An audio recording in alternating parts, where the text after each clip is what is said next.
30-second board time. Let's get into hot topics in the sport.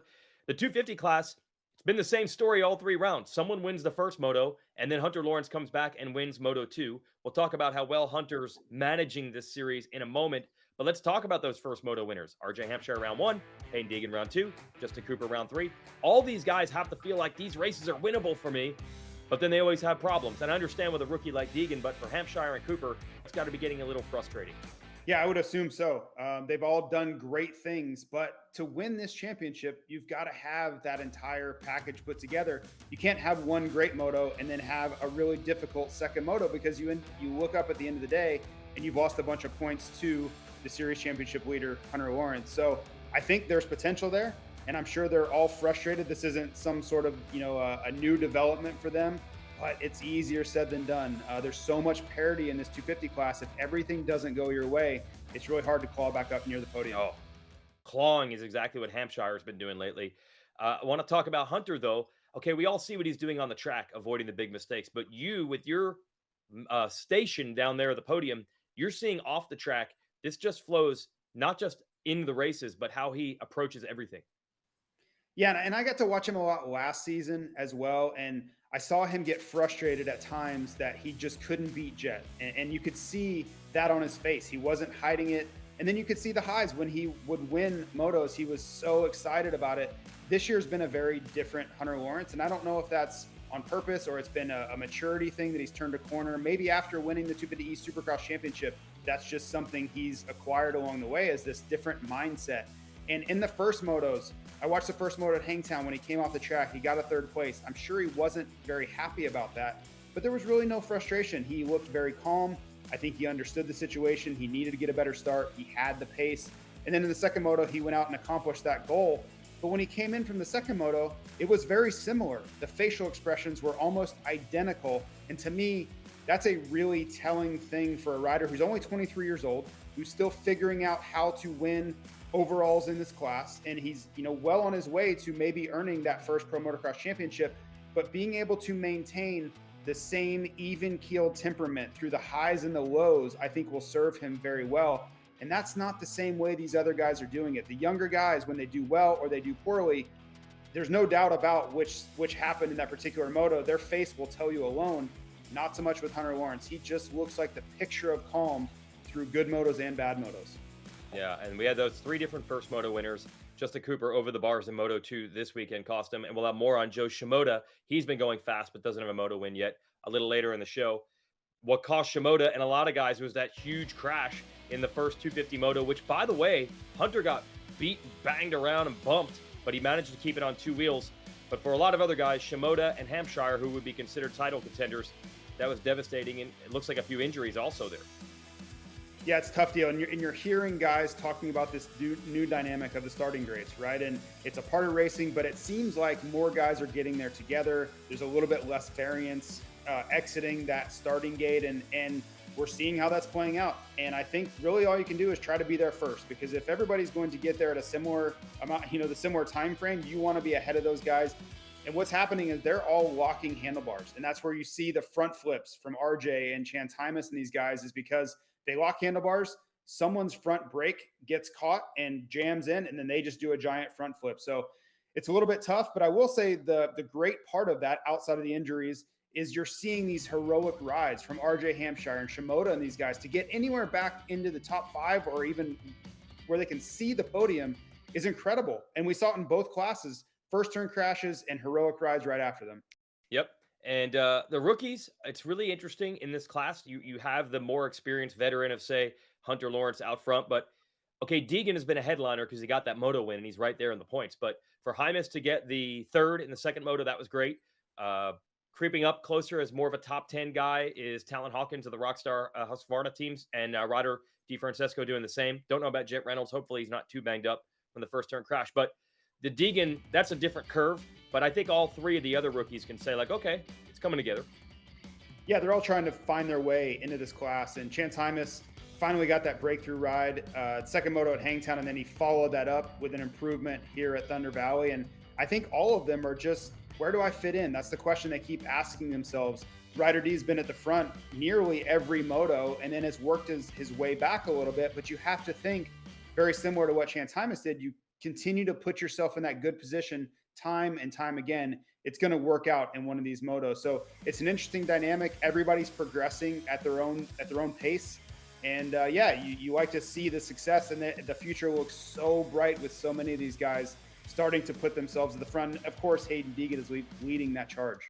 Yep, absolutely. And if you also look at the combined standings here with SMX, when we take the Supercross and Motocross standings together, it gets really interesting. I mean, Deegan is right there near the top. Obviously, Hunter Lawrence is the leader since he's the Motocross points leader and won a Supercross title.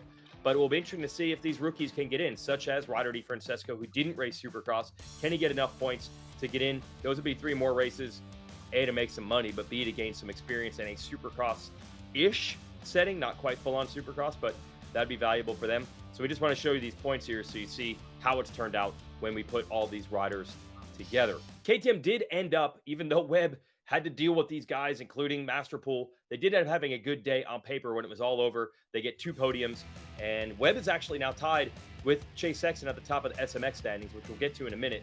So Webb, he said this has not been his best track. He's still happy to just even be on the podium. Aaron Plessinger might be revealing himself as maybe the second best guy, the guy closest to challenging Jett here. What do you think? Yeah, and I blew it this weekend on the broadcast. I should have shared the fact that Webb's average moto finish over the course of his career is an 8th. And I don't think most people would know that. It's a little bit shocking to hear that. Yes, at Thunder Valley specifically. Yep. Over the course of 12 motos, his average finish is 8th. And there weren't even outliers. He didn't have DNFs or anything in there that would really skew the data. I think 3 of the motos in particular were actually 8th place. So that speaks to just the lack of performance he's had at this racetrack. And I think if you had told him, hey, your average finish is an 8th here, and you're going to get a podium this weekend, will you take it? I think he would happily take that every day of the week. So if you put it into that context, I think he can walk away with a silver lining and say, hey, at my worst track, I still was 3rd on the day. That's a pretty good way to continue on to the rest of this series. And as for Plessinger, I agree with you. I think he is the second best guy. And you look, and he mentioned it on the podium this weekend, I think he's crashed every moto this year so far. So if he can find a way to reduce some of that crashing, the sky's the limit. And he even made mention that he thinks he has something for Plessinger. I heard or read that somewhere, or I'm sorry, for Jett Lawrence. I don't necessarily know if I believe that, but all that matters is if he believes that. If he thinks he can get up there and race with Jett, that's going to keep him in the fight and continue pushing forward. And we know we need it, right? We want someone to get there and push Jett and see what he's truly capable of. Absolutely. Next race we're going to is High Point. Another shout out to the Hall of Fame nominees for the AMA Motorcycle Hall of Fame coming up. Rita Coombs, the Coombs family, founders of that High Point National. The Holber family owns the track, but the Coombs have worked with them. This track's been around almost the earliest days of the Nationals, 1976, I believe. So if you're an AMA lifetime member and you have a chance to vote, it'd be cool to get some of the super motocross type people in there. Travis Pastrana's on the list as well. He's done great things in this sport. Our buddy Grant Langston, Ryan Dungey, Paul Schlegel was one of the co-founders of Loretta Lynn. So if you have a vote, use it, because it's all across the board of motorcycling, from Harley types on the road to road racing, flat track, you name it. Always good to get supercross and motocross people in. Now we talk High Point a little bit more in depth. What do you think when we go to that track, which the track has changed a lot through the years in the layout? Do you feel like it's changed the way it races, or is it like different layout, same old challenge? Well, of course, it changes a little bit. But to me, one of the biggest factors with High Point is the weather. You know, it's early summer. There's a lot of weather that rolls through that part of the country this time of the year. So we're going to see if that's a factor this weekend. It certainly was something we were watching all weekend long at Thunder Valley. And if the weather's perfect, High Point is one of the best tracks of the year. The dirt is really tacky. There's traction. There are a lot of ruts, but yeah, the elevation and just the overall look, feel, and the racing dynamics, I think most people can appreciate that. But hey, if we wake up Saturday morning and it's raining, all bets are off. We've seen some of the most historic mud races in the sport's history at High Point, and there's a reason for that. So I think everybody kind of looks at it with their head cocked a little bit, as like, what High Point are we going to get this weekend? But yeah, I think it's one of the most historic racetracks, and for good reason. So let's hope it stays dry. Yep. Now we can show those SMX points in the 450 class. As I mentioned, we now have a tie at the top. And in the press conference after the race at Thunder Valley, first Cooper Webb was asked about battling Ty Masterpool, and I don't think he was pumped about that topic or that happening. Then he was asked about being tied with Sexton in points, and the smile and the laughter came right back. This is the master plan that Cooper Webb is putting together now, salvaging his season after going out with an injury in Supercross, and now he's on top. That's going to be exciting to watch that, because we think we'll get Sexton back at some point, and he could score some more points too. But the real beneficiaries are all these privateers who are going to get in and are making huge money. Let's go back to Grant Harlan again. I'm going to look this up. Grant Harlan is 16th overall in points. So if he keeps stacking them like this, he's not even going to need the LCQ. He's going to be guaranteed to race, guaranteed to make good money. 22nd overall in points. Pays $25K. That's huge for a guy like Harlan. Heck, Marchbanks just came back this weekend, JT. He's already ranked 36. Give him a few more weeks. He's going to be in the top 30. You think maybe even top 20. Yeah, this is going to be a moving math equation the entire summer. And what I'll be interested to see is if some of these guys, some of the Supercross mainstays that were qualifying for main events, if they start looking around going, hey, I was planning on taking some more time off this summer, but I'm going to have to get back out there. You know, they're going to start booking hotels for Redbud and Spring Creek, because they're going to look at the situation and say, if I don't go race these pro motocross races, it's going to severely impact my chances at being in those SMX playoffs. And not only that, how much further up the scale they're going to start. So it's a whole new dynamic for the entire sport, and everybody's trying to come to terms with it. We saw how much it affected Cooper Webb's decision this summer, because I believe without the SMX playoffs, I don't think he's racing right now. So it's added a whole new wrinkle to how guys have to approach not only summer, but the entire month of September. So yeah, it's a fluid situation that we're going to have to stay on top of. Yeah, and then we didn't even know we'd have this kind of injury run, right? So if you're a Supercross only type privateer and you're fighting your way to get into the main events early in the year when all the factory guys are there, and now these motocross specialists are just feasting, getting 8th place finishes for 2 motos in a weekend because all these guys are out, yeah, you might need to change your plan. So we'll see if that happens as the summer goes on. But look, it's all academic to talk about all these other positions. We know the main story coming out of the 450 class. Jett Lawrence now has a 6-moto win streak to begin his 450 career. And honestly, JT, they haven't even been dramatic. It reminds me a lot of when Stewart and Carmichael did this. When they had perfect seasons, we didn't have nail-biter motos. Can they do it? Can they not? Taking the lead with the 2-lap card coming out. No, they just dominated the whole time. That's what he's done. Yeah, you know, I think it's a little bit closer to the 2008 season with James Stewart. If you remember, you go back, Michael Lessie gave him a run at several motos, specifically even Thunder Valley.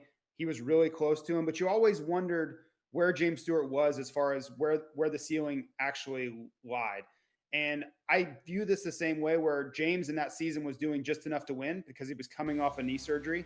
And I think Jett in a lot of these motos is doing just enough to win too. It just so happens this past weekend at Thunder Valley, his, I think, potential pace was so much higher that he was able to pull a 10, 12, 15 second gap in that second moto. But I think it's going to take an outlier ride from Plessinger, maybe Chase Sexton comes back. One of those guys is going to have their best day and put Jett under duress to truly see what he's capable of. Because right now, I don't think he's having to try so hard. I get to gauge him right when he comes off the track. He's not really sweating so much. He doesn't look like he really had to put too much effort into it. And if you're one of these guys trying to beat him, you have to look over going, man, he doesn't look like that he even was trying. And I'm giving it everything I have. You see the wars that these other guys are going through to get to the front, and Jett's just kind of riding around by himself out there. And now it looks like we're going to have a lot more numbers to crunch next week, because Ken Roczen is now expected to make a surprise appearance at High Point, his first Pro Motocross race of the year, and the first one he's ever done with this Suzuki team. And also interesting, it should improve his ranking when we combine these Supercross and Motocross standings together for the SMX playoffs at the end of the year. So it'll be really fun to have Kenny back, and also really interesting to see how he does this weekend at High Point.